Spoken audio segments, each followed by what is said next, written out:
अस्सलाम वालेकुम वरहमतुल्लाहि वबरकातुहू। मैं हूं अल्तमश और आप देख रहे हैं अल्तमश रज़वी यूट्यूब चैनल। दोस्तों आज भी मैं आपके सामने हाजिर हूं देश दुनिया की खबरें लेकर के। दोस्तों फिलहाल जैसे कि आपको मालूम है काफ़ी ठंड पड़ रही है और इस ठंड के चलते एक छोटी सी चूक से 10 लोगों की मौत हो गई है। एक छोटी सी गलती से 10 लोगों की मौत हुई है। दोस्तों ये मौतें कैसे हुई हैं इस वीडियो के बीच में मैं आपको बताऊंगा, लेकिन दोस्तों सबसे पहले हम मेन खबरों को देख लेते हैं। इस खबर के बाद मैं आपको बताऊंगा कि किस तरह से हमें किन किन चीज़ों का ठंड में ख्याल रखना है, किन किन चीज़ों का हमें यूज़ नहीं करना है और किन किन चीज़ों का हमें इस्तेमाल करना है। जी हाँ दोस्तों सबसे पहले बात कर लेते हैं सऊदी अरब की।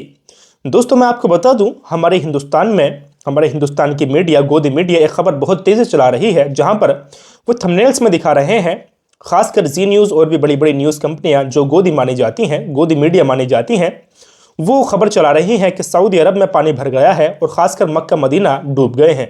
जी हाँ दोस्तों, इस तरीके की वीडियो हमें देखने को मिल रही हैं जो AI जनरेटेड हैं। जी हाँ दोस्तों, ये जो मीडिया है, जो गोदी मीडिया है, वो मुसलमानों की भावनाओं से खेल करके व्यूज़ ले रही है और TRP बटोर रही है।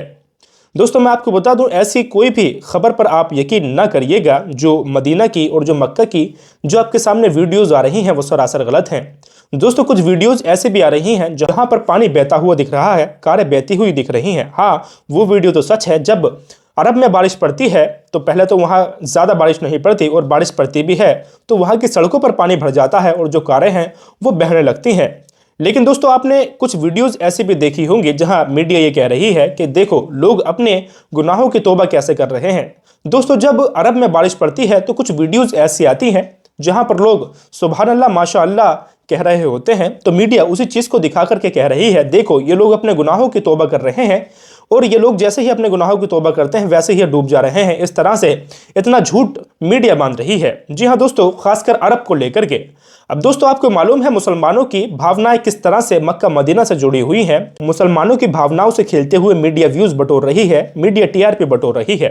दोस्तों एक और खबर काफी तेजी से फैल रही है कि हमारे हिंदुस्तान में एलियंस आ गए हैं, हमारे पूरे वर्ल्ड पर एलियंस ने अटैक कर दिया है। क्या ये खबर सच्ची है? जी हाँ दोस्तों, ये खबर भी पूरी तरह से झूठ है। मैं आपको बता दूं मीडिया ने एक वीडियो चलाई, आपने सोशल मीडिया पर देख ली होगी। एक UFO उड़ रहा है एलियंस का, पीछे से 2 हवाई जहाज, 2 लड़ाके, 2 विमान उसका पीछा कर रहे हैं। दोस्तों फिलहाल मैं आपको बता दूं अपने डिस्प्ले पर आपको एक स्क्रीनशॉट दिख रहा होगा, एक इंस्टा ID दिख रही होगी।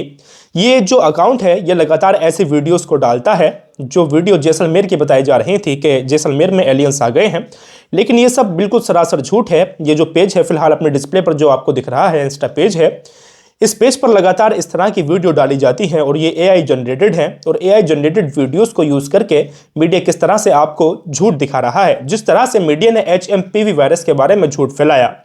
जी हाँ दोस्तों, मैंने कल एक वीडियो बनाई थी HMPV वायरस से किस तरह से बचा जाए। जी हाँ, आप HMPV वायरस से बच सकते हैं, लेकिन इतना खतरनाक ये वायरस नहीं है जिस तरह से कोविड-19 था। लेकिन ये फैल उस तरह से रहा है जिस तरह से कोविड-19 फैल रहा था।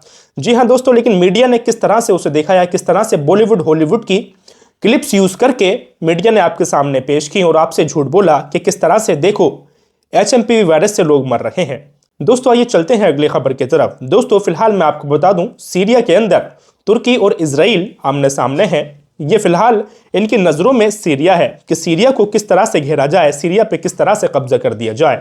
दोस्तों फिलहाल मैं आपको बता दूं तुर्किश नहीं चाहता कि जितने भी कुर्दिश लोग हैं उन्हें तुर्किश हटाना चाहता है सीरिया से। सीरिया से जब ये कुर्दिश लोगों को हटा देगा तो पूरे सीरिया पे किसका राज होगा? सिर्फ और सिर्फ तुर्की का राज होगा, तुर्की अगर हटा देगा।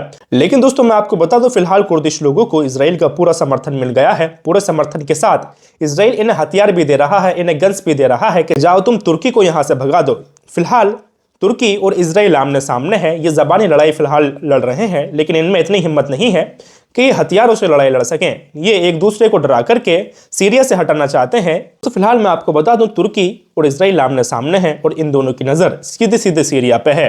ये चाहते हैं कि इजराइल हट जाए और इजराइल चाहता है कि तुर्की हट जाए। इन दोनों में से कोई हटेगा तो इन दोनों में से किसी न किसी एक का यहाँ कब्जा होगा। फिलहाल मैं आपको बता दूं इजराइल ने सीरिया के कई इलाकों पर कब्जा कर लिया है। सीरिया के जो बड़े नेता हैं मोहम्मद अल जुलानी, उन्होंने रिक्वेस्ट भी की है अमेरिका से कि आप समझा दो इजराइल को कि इजराइल जल्द से जल्द यहाँ से हट जाए। लेकिन दोस्तों इजराइल बफर जोन को आगे रख करके, बफर जोन का बहाना बना करके कई जगहों पर, सीरिया की कई जगहों पर कब्जा कर चुका है। दोस्तों ये तो रही सीरिया की खबर। अब आइए चलते हैं अगली खबर की तरफ। दोस्तों वेस्ट बैंक में कल एक बस जा रही थी जिसमें काफी यहूदी सवार थे। इस बस में काफी यहूदी थे, तभी उसे कुछ लोग घेर लेते हैं। जो बस होती है उसे कुछ लोग घेर लेते हैं, उसके बाद उस बस पर अटैक कर देते हैं। दोस्तों उस बस पर अटैक करके लगभग 3 यहूदियों को मौत के घाट वो लोग उतार देते हैं। दोस्तों फिलहाल मैं आपको बता दूं कई यहूदी उस बस में जख्मी हुए।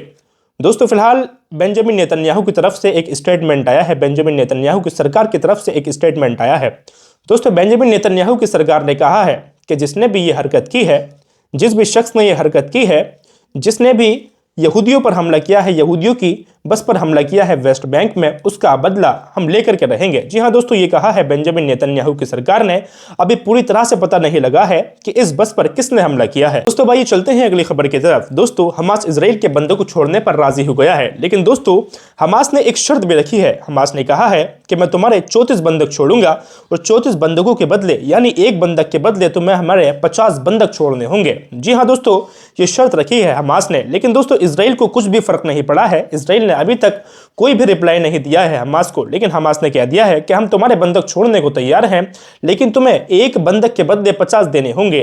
दोस्तों फिलहाल मैं आपको बता दूं, इजराइल के अंदर हजारों की तादाद में फिलिस्तीनी मौजूद हैं, फिलिस्तीनी बंधक मौजूद हैं, जिन्हें इजराइल छोड़ने का नाम नहीं ले रहा है। जब हमास कह भी रहा है कि तुम हमारे बंधक छोड़ दो, हम तुम्हारे बंधक छोड़ देंगे, तब भी इजराइल रिप्लाई नहीं दे रहा है। इसकी नजर है सीधे सीधे मिडिल ईस्ट पर। इसे ना अपने लोगों की फिक्र है, ना इसे फिलिस्तीनी लोगों की फिक्र है, ना इसे हमास के लोगों की फिक्र है। इसे सिर्फ फिक्र है कि मिडिल ईस्ट पर किस तरह से कब्जा करा जाए। दोस्तों मैं उम्मीद करता हूं आपने इस वीडियो को पूरी तरह से देख लिया होगा। मिलते हैं इसी तरह की अगली वीडियो में। वीडियो पूरा देखने के लिए शुक्रिया।